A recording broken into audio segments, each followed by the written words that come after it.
தமிழ் சொந்தங்களுக்கு வணக்கம். ஒரு அலுவலகம் இருக்கிறது, ஒரு ஒரு நிறுவனம் இருக்கிறது, ஒரு தொழிற்சாலை இருக்கிறது. அந்த தொழிற்சாலையில் அலுவலகங்களை அமைக்கும் போது சர்வ ஜாக்கிரதையாக அமைக்க வேண்டும். அலுவலகங்களை அமைக்கும் போது ஒரு தொழிற்சாலையில் தென்மேற்கு பகுதியில் அமைத்துக் கொண்டால் நல்லது. அந்த நிறுவனத்தின் உரிமையாளர்கள், செயல் இயக்குநர்கள், டைரக்டர்ஸ் எல்லாருமே தென்மேற்கு பகுதியில் உட்கார்ந்தால் அந்த நிறுவனம் நன்றாக இருக்கும் என்கிற ஒரு எண்ணம் நிறைய மக்களிடம் இருக்கிறது. தயவு செய்து அந்த தவறுகளை செய்யக்கூடாது.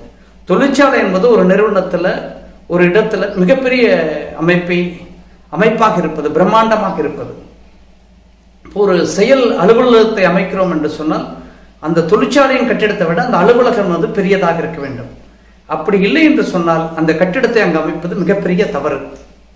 அந்த தவறுகளை செய்யக்கூடாது. பெரிய ஒரு இண்டஸ்ட்ரீஸ் இருக்கிறது, இந்தியா பூரம் பிரான்ச்சஸ் இருக்கிறது, அவர்களுடைய தொழிற்சாலையும் அந்த இடத்தில் இருக்கிறது. அந்த இந்தியாவில் இருக்கக்கூடிய அனைத்து பிரான்ச்சஸையும் மெயின்டைன் செய்யக்கூடிய அலுவலகம் 10 அடுக்கு மாடியாக இருக்கிறது, பரந்த அளவில் இருக்கிறது. பரந்த அளவுன்னு ஒரு 300 அடி 400 அடி அகலங்களுக்கு அந்த கட்டிடம் இருக்குன்னு சொன்னால் தாராளமாக தென்மேற்கு பகுதியில் அந்த கட்டிடத்தை நீங்கள் அமைத்துக் கொள்ளலாம். மிகப்பெரிய ஒரு காங்கிரீட் மலையாக அது மாறிவிடும். அப்படி இல்லாத பட்சத்தில் குட்டி அறையாக ஒரு 16க்கு 16, 20க்கு 22, 16க்கு 20, 16க்கு 10 இப்படி பல சின்ன கட்டிடங்களாக இருக்கும் பொழுது, ஒரு 40க்கு 35, 25க்கு 40, 45 இப்படி இருக்கக்கூடிய அளவுகளில் நம்ம ஒரு கட்டிடத்தை கட்டுறோம் என்று சொன்னால் நிச்சயமாக அந்த தொழிற்சாலைக்கு வடமேற்கு பகுதியில் அந்த கட்டிடம் இருப்பது சாலச்சிறந்தது. அதாவது அந்த தொழிற்சாலை நிர்வாக அலுவலகம் என்பது வடமேற்கு பகுதியில் இருப்பது முதல் தரமாக பார்க்கப்படுகிறது.